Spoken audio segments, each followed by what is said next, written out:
ఒక బ్రేక్ఫాస్ట్ దగ్గర స్టార్ట్ చేద్దాం. ఒక బ్రేక్ఫాస్ట్లో ఒక మనిషి, ఒక సాధారణ యావరేజ్ హ్యూమన్ బీయింగ్ మనిషి ఒక కొంచెం ఫ్యాటు, కొంచెం ప్రోటీను, కొంచెం ఫైబరు, దాంతోపాటు కార్బోహైడ్రేట్స్, ఇవి అన్నీ ఉన్నాయా లేదా అని చూసుకోవట్లేదు. బికాజ్ అవేర్నెస్ లేదు. శరీరానికి ఏం కావాలి అనేటువంటిది అవేర్నెస్ లేదు. తనకి ఏం కావాలో అతనికి తెలుసు. ఇడ్లీ తినాలా, పూరి తినాలా, బోండా తినాలా, పూరి తినాలని తెలుసు. కానీ నేను తినే పూరితో పాటు కూడా నా పౌష్టికాహారాన్ని నేను ఎలా తీసుకోవచ్చు అనేది తెలుసుకుంటే అతను పూరి తిన్నా పర్వాలేదు, బోండా తిన్నా పర్వాలేదు.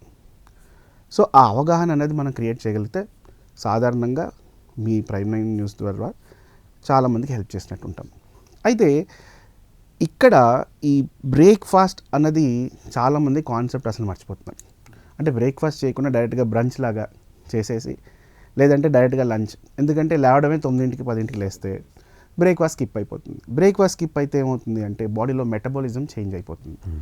ఈ మెటబాలిజం ఎప్పుడైతే చేంజ్ అవుతుందో, పడిపోతుందో, బాడీలో ఒక type of hormonal fluctuation start అవుతాయి. Hormonal imbalances. సో ఈ ఇంబ్యాలెన్సెస్ స్టార్ట్ అవడం వలన విజరల్ ఫ్యాట్ అనేది డిపాజిట్ స్టార్ట్ అవుతుంది. అంటే పొట్ట చుట్టూ ఫ్యాట్ ఇది డిపాజిట్ అయ్యి స్టార్ట్ అయ్యేసరికలా వెయిట్ పెరగడం, తర్వాత హార్మోన్ ఫ్లక్చుయేషన్స్ రావడం, ఆడవాళ్ళలో ఇంకా పీసీఓడీ, అలాగే ఇన్ఫర్టిలిటీ ఇష్యూస్ రావడం. సో ఒకదానికి ఇంకోటి దారి తీస్తుంది. సో వీటిని మనం జాగ్రత్త పెట్టుకుంటే అసలు నేను ఎంత తినాలి, ఎలా తినాలి, ఎప్పుడు తినాలి అనేది చూసుకుంటే కనుక సరిపోతుంది. సో ఈ బ్రేక్ఫాస్ట్ అన్నది ఎవరైతే స్కిప్ చేస్తున్నారో వాళ్ళలో మేము ఈ మధ్యన ఎక్కువ చూసింది ఏంటంటే వాళ్ళే ఎక్కువగా వెయిట్ పుట్ ఆన్ అవుతున్నారు.